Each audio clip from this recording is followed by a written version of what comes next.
Olá, sejam bem-vindos a mais um Degustando Conversa. No programa de hoje vocês aprenderão a fazer uma deliciosa lasanha de salmão com Túlio Maia e teremos ainda a participação toda especial do historiador Eric Brito, que falará sobre suas obras literárias no programa Degustando Conversas aqui na TV Borborema.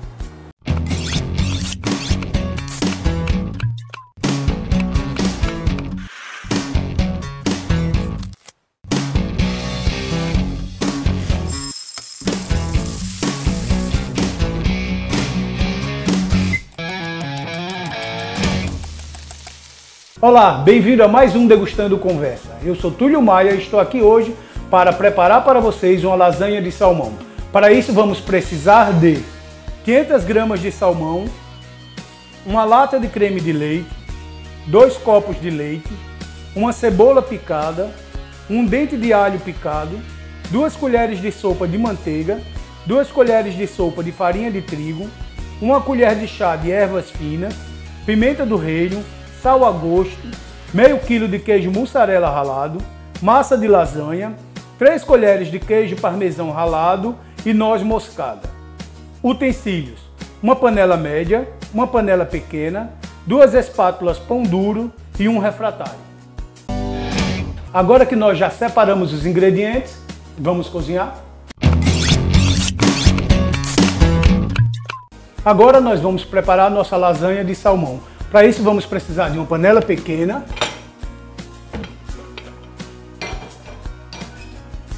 vou pegar logo aqui a nossa espátula, que vamos precisar dela, né? Ligar o fogo, vamos derreter 2 colheres de manteiga,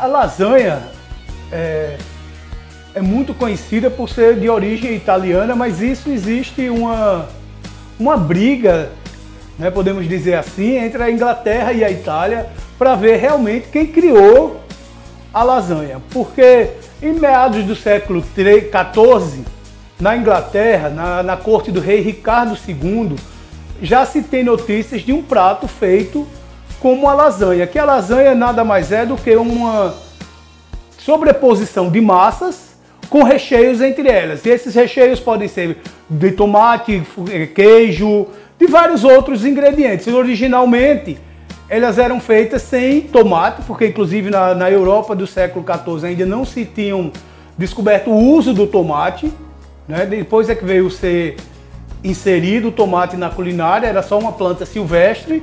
No caso, né? Agora vamos colocar um pouco de cebola para dourar aqui também.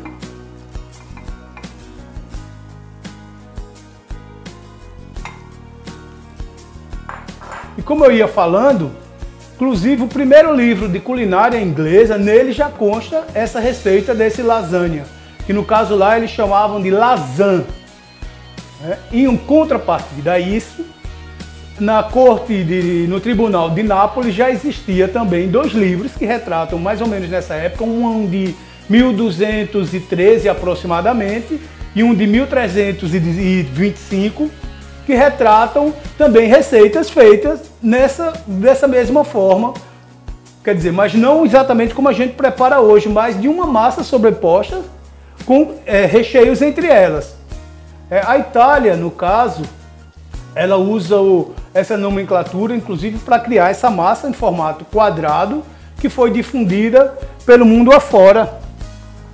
Agora nós vamos colocar a farinha de trigo, porque estamos preparando inicialmente o nosso molho bechamel, ou molho branco, como vocês queiram chamar. Então a gente refoga a cebola, manteiga, colocamos, no caso,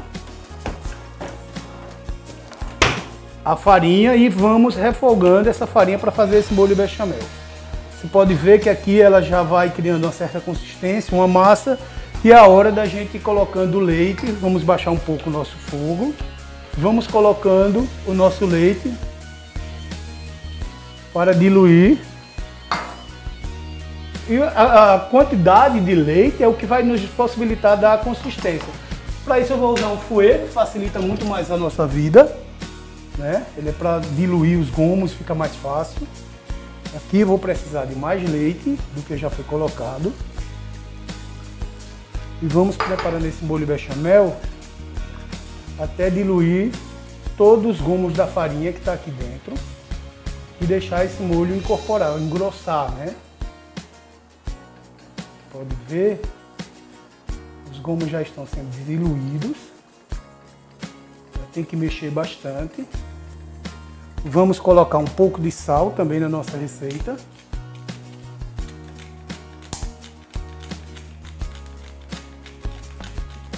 E um pouco de pimenta no nosso molho. Além disso, vamos adicionar um pouco de noz moscada ralada na hora, para dar um sabor todo especial a esse nosso molho.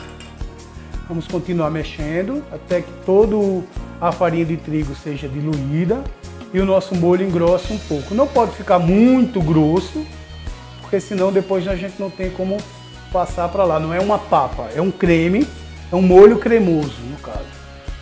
Como você pode perceber, ela está ficando muito grosso. Vamos adicionar o restante do nosso leite, mexer e depois a gente deixa ele reservado para utilizar na montagem do nosso prato. Como eu tinha dito antes, a lasanha é nada mais nada menos do que uma sobreposição de massas com seus recheios e coberturas.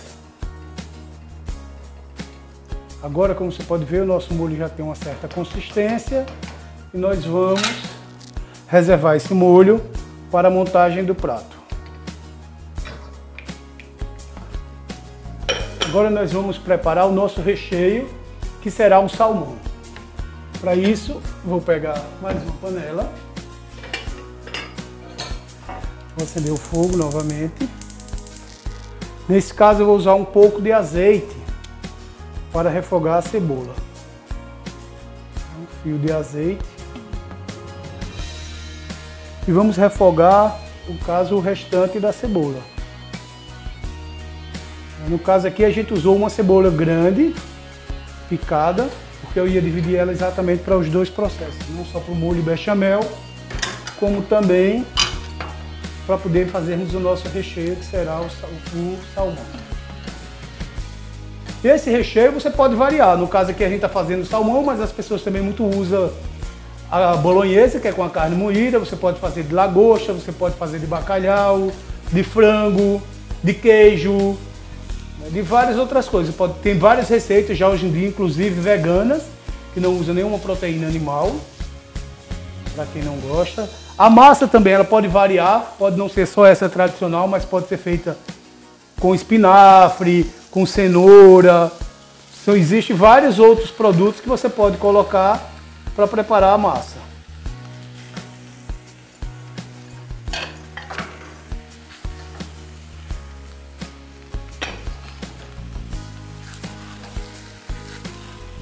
No caso aqui a gente vai dar uma refogada no nosso salmão. Nós vamos colocar também um dente de alho.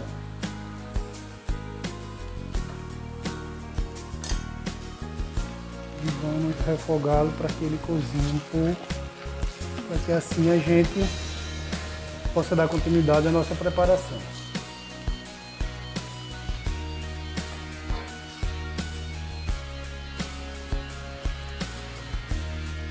Vamos também colocar pimenta e sal. No caso aqui a pimenta e sal. Não vamos colocar muito sal porque no final vai levar ainda queijo parmesão e queijo mussarela, que já são salgados. Então pode ser que a gente venha a salgar o nosso prato. Então é bom tomar cuidado, porque também o sódio em excesso não é muito bom para a saúde, né?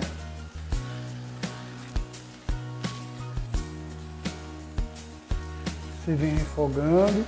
Esse nosso salmão a gente pegou ele em lasca, saiu desfiando ele, não muito fininho também, para ficar alguns pedaços.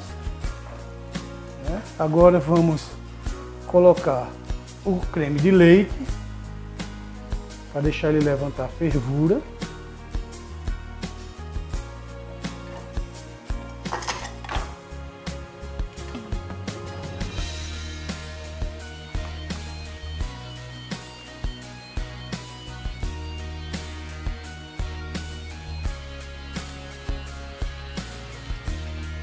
Vou colocar ervas finas, mas você pode utilizar outras ervas, inclusive. Pode usar tomilho, pode usar estragão, salsinha também é legal.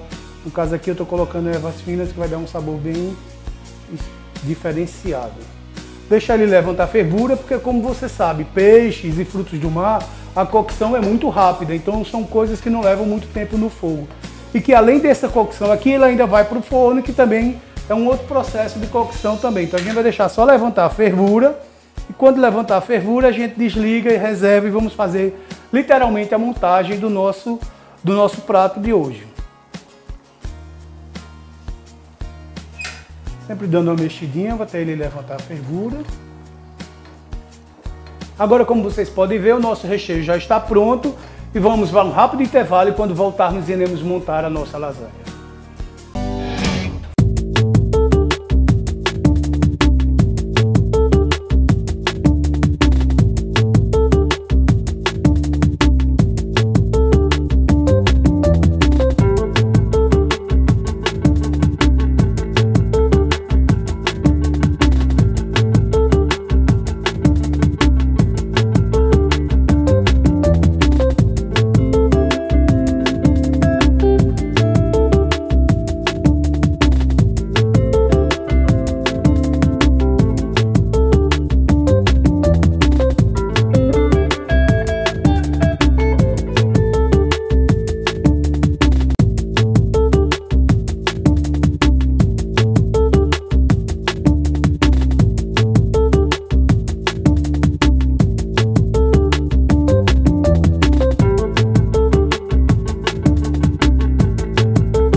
E o Degustando Conversa de hoje traz um historiador de campo, né?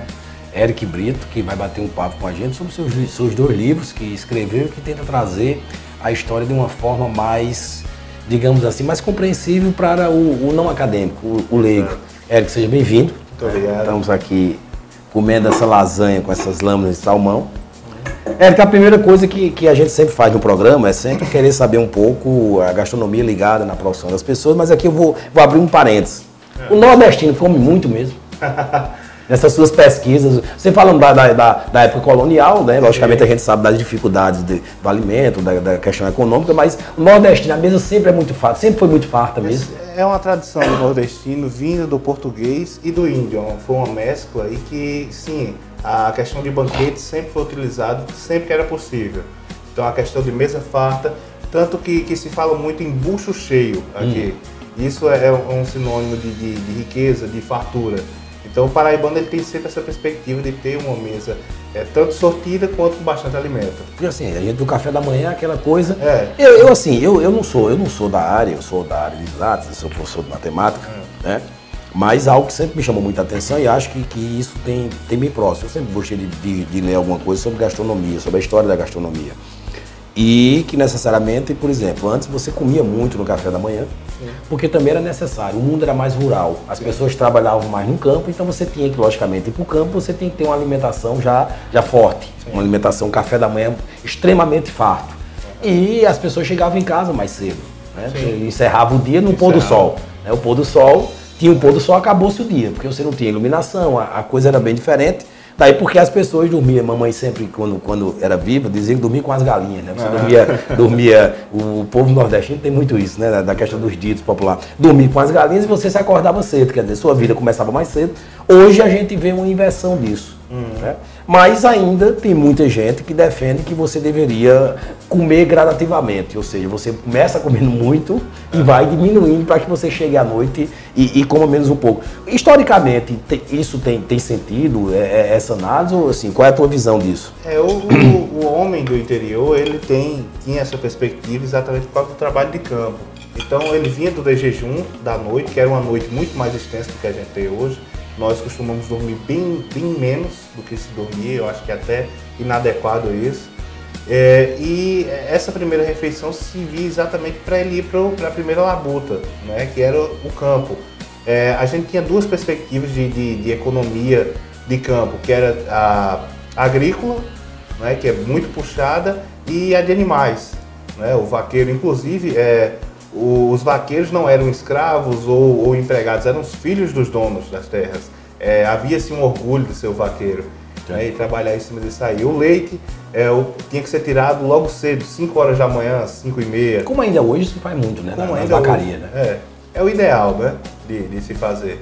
Então eu acredito que sim, que isso é uma tradição que a gente vem incorporando, e agora com essa perspectiva de metrópole, né, acaba que a nossa noite vai estendendo e a gente vai comendo fora de hora. Comendo fora de hora, e aí, né, é verdade, vai trazendo os malefícios da comida fora do horário.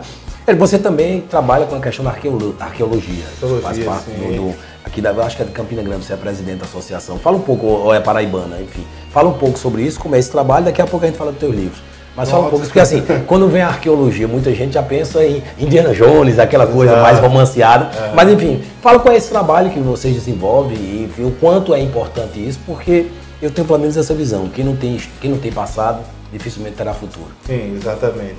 Eu atualmente sou o presidente da Sociedade Paraibana de Arqueologia. Ela engloba todo o nosso estado, que é uma instituição formada por pessoas que, principalmente historiadores, que gostam do campo da arqueologia e trabalham por conta.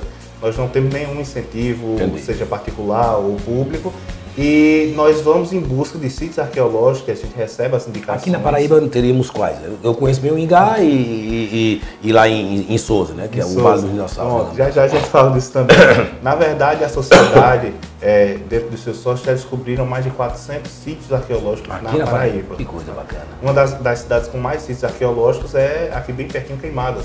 Pois é. A Serra do Bodopitá inteira é cheia de sítios arqueológicos. Bem pertinho daqui, muitas vezes a gente nem ouve falar. Não ouve falar, não visita e não preserva. O que é pior, né? O que é muito pior. Eu trabalhava numa instituição chamada PROCA, Programa de Conscientização Arqueológica. Infelizmente a gente teve que acabar com a instituição porque a conscientização estava tendo um fator reverso. A gente ia, explicava onde era o sítio, dizia a conscientização, só que aí os moradores da localidade iam lá para depredar. E isso é muito ruim, é lamentável, porque a pré-história ela já é muito lacunar. Então, quando a gente encontra uma pista ou outra, é de grande já é uma coisa do outro mundo, digamos assim. E aí eles vão e depredam. E aí, você estava falando no Indiana Jones, tem 2 filmes principais que destacam essa parte da pré-história. O Indiana Jones, que é um arqueólogo, e o Jurassic Park, que não é arqueólogo, ali é paleontólogo. Muita gente confunde uma coisa com outra. Paleontólogo ele trabalha com animais e o arqueólogo com cultura. Mas a gente não sai com chicote por aí pegando para dizer vamos levar para o museu, não. Mas aquilo de certo modo, assim, mesmo que tenha erros crassos, digamos assim, históricos e da arqueologia, mas querendo ou não trouxe um olhar para a arqueologia. Sim, foi muito válido aquilo ali, porque deu-se a noção de que aquele patrimônio antigo ele tem um valor histórico também. O fato de ele pertencer ao período anterior à escrita não significa que ele não é história. Né? A gente tem a Pedra do Ingá, que é um dos sítios mais importantes do mundo. Né? E tá naquela situação ali, as autoridades jogam para um lado, jogam para o outro, e a gente corre lá para defender, nós da Sociedade de Arqueologia. Bacana. É um trabalho assim que eu não tenho dúvida que árduo, né? Porque assim, termina fazendo um trabalho muito independente, mais do que se queria, mas de fundamental importância. Né? A gente não pode, a gente muitas vezes não conhece a nossa história e até os efeitos do que isso desencadeia na nossa sociedade do dia a dia. A gente parece que é como se a gente vivesse compartimentado, assim. A gente vive hoje e que não dependesse, né, de tudo que a gente vive, até o que a gente fala, o que a gente come, né, os nossos hábitos não dependessem de tudo aquilo que a gente carrega. Né? A gente, na verdade, é um acúmulo histórico, pelo menos eu vejo assim. Nesse teu trabalho, esse livro que você trouxe aí, História Colonial da Paraíba, né? Paraíba com HY, né? Quer dizer, que era um nome anterior, salvo me engano, da cidade de João Pessoa, antes de ser João Pessoa. Ele era escrito dessa forma, né? E aqui na Paraíba tem muita a junção, porque a João Pessoa, a capital, foi criada também junto no estado no mesmo dia, né? 5 de agosto, não é isso? Exato. Salvo me engano. Mas como era a vida da Paraíba colonial? Olha, o pessoal idealiza muito o Rio de Janeiro, Pernambuco, mas quando a gente começa a enveredar pela história da Paraíba, perdão, a gente percebe que é uma história fantástica. Não são portugueses que chegam, dominam a terra e produzem, mas sim uma mescla de várias culturas. Quando a gente fala colonização do Brasil, a gente tem a perspectiva de que portugueses encontraram índios. Mas quais são esses índios?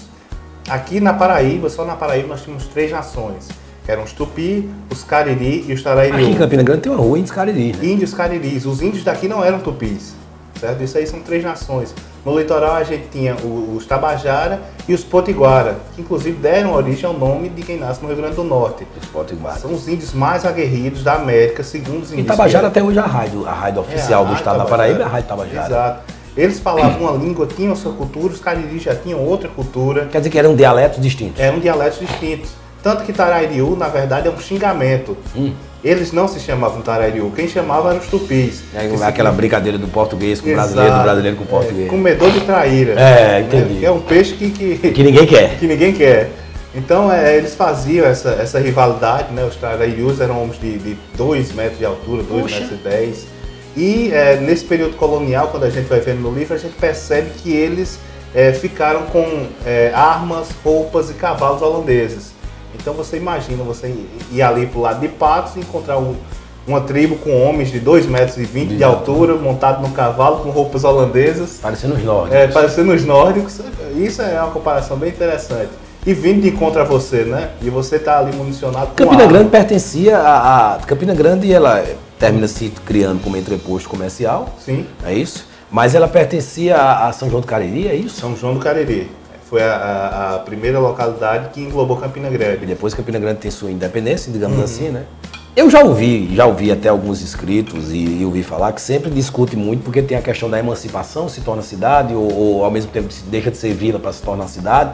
E que existiriam 2 documentos, que fala Campina Grande criada em 11 de outubro, né, que hoje é a data oficial da cidade, e uma data também em abril, que existe essa discrepância. Enfim, qual é o motivo disso e na sua visão, eu não vou dizer na verdade que a história depende muito da linha que você segue ou da tendência que você faz seu estudo. Mas se na tua opinião, qual é a data mesmo de Campina Grande? 11 de outubro. Por que isso? Porque foi o momento que ela se emancipou como cidade. Tá. Ela antes tinha sido vila, então ela passou de um patamar para outro. Então, cidade é de 11 de outubro. Por isso que ela tem 150 anos, mas já haviam indícios de pessoas habitando aqui em Campina Grande no início de 1700. A família Teodósio de Oliveira Leda, era isso? Teodósio de Oliveira Leda, o próprio Teodósio, ele veio até aqui e assentou o que foi um problema na história, um grupo de ariús junto a um grupo de cariris que aqui já estavam. Entendi. Então os primeiros a habitarem aqui, com início histórico, são os cariris. Depois os ariús foram assentados. Ele foi a João Pessoa e pediu para fazer uma missão em Campina Grande, que é uma missão católica. E aí ele fez a primeira capelinha aqui no alto, onde hoje fica a Catedral de Campina Grande. No caso, foi uma capela que foi destruída. Me diga uma coisa, e o Marco Zero de Campina Grande é aquele ali no coreto da Praça Clementino Procópio, ali onde tem aquela homenagem, tem algumas frases, inclusive tem o Félix Araújo que fala é muito conhecida, e também fala um pouco sobre isso. E lá tem um monumento a Teodósio. Né? Aquele ali é o Marco Zero mesmo de Campina Grande? Na verdade, ou a gente diria que era um pouco mais para lá, justamente pela catedral? Na verdade, eu acho que é subindo um pouco mais a Floriano Peixoto, ali próximo realmente à catedral. Tanto que os principais prédios foram feitos ali ao entorno, né? Hoje a gente tem o Museu do Telégrafo. Que foi o antigo Correios, né? Exatamente, foi o presídio também. Então a cidade de Campina Grande ela começou por ali. Agora, por incrível que pareça, ela não subiu para o Alto Branco, ela desceu só. Então até a década de 70, 60, Alto Branco praticamente não existia. Era só a parte de cá. Ela só corria para o lado do açude e ali para o lado descendo para os bairros. 40, que até a rodoviária velha era ali perto, né? Ali por trás. Então quer dizer, se todo mundo chegava em Campina Grande pela rodoviária, basicamente. O transporte rodoviário não era tão comum como é hoje. E a Feira Central ela dançava pela cidade. Às vezes ela estava numa rua, às vezes estava em outra. Dependia do prefeito. Dependia do prefeito. Bacana. Que isso acontece muito nas cidades, né? Hoje, Campina Grande, assim, se você fosse analisar um fato historicamente de Campinas, você tem inúmeros fatos de Campina Grande como um todo. Se você, para mim, assim, se você me fizer uma pergunta, a história da Paraíba em relação à história nacional, à história do Brasil, qual seria o fato principal? Seria o assassinato de João Pessoa. Ele termina fazendo com que a Paraíba ela tenha uma interferência direta no resultado. Não estou aqui discutindo quem tinha razão e crime passional, que eu acho que foi, mas enfim, não foi um crime político. Mas a história de Campina Grande, qual seria algo que aconteceu aqui que, digamos assim, foi primordial na mudança do contexto aqui, no contexto geral da Paraíba? Bem, na verdade, a grande mudança, o grande ápice da história de Campina Grande foi uma coisa chamada rede ferroviária. Eric, eu agradeço aqui a tua presença. A gente vai aqui tocar o nosso Degustando Conversa, conversando aqui com o Eric. Mas antes de qualquer coisa, eu queria que você fizesse aí o convite para os leitores, né, as pessoas que queiram adquirir seu livro, que queiram conhecer. Eu acho que é importante que a gente conheça a nossa história. Fica à vontade aí para os telespectadores e as telespectadoras do Degustando Conversa. Sim. Esse livro ele se encontra atualmente aqui em Campina Grande, na Livraria Cultura e na Livraria Nobel. Em João Pessoa nós temos também na Livraria do Luiz. E em Cabedelo, na Fortaleza, Santa Catarina. Então quem quiser adquirir, ele está no preço de R$20, certo? Bem acessível. E vamos conhecer a nossa história. Com toda certeza. Acho que é importante e a gente espera que as pessoas conheçam cada vez mais a história para valorizar. Né? E a gente não tenha... Conhecer suas raízes. E a gente não tem aquilo que você disse que lamentavelmente acontece. Quando se identifica uma coisa, as pessoas ao invés de ir lá reverenciar, vão depredar.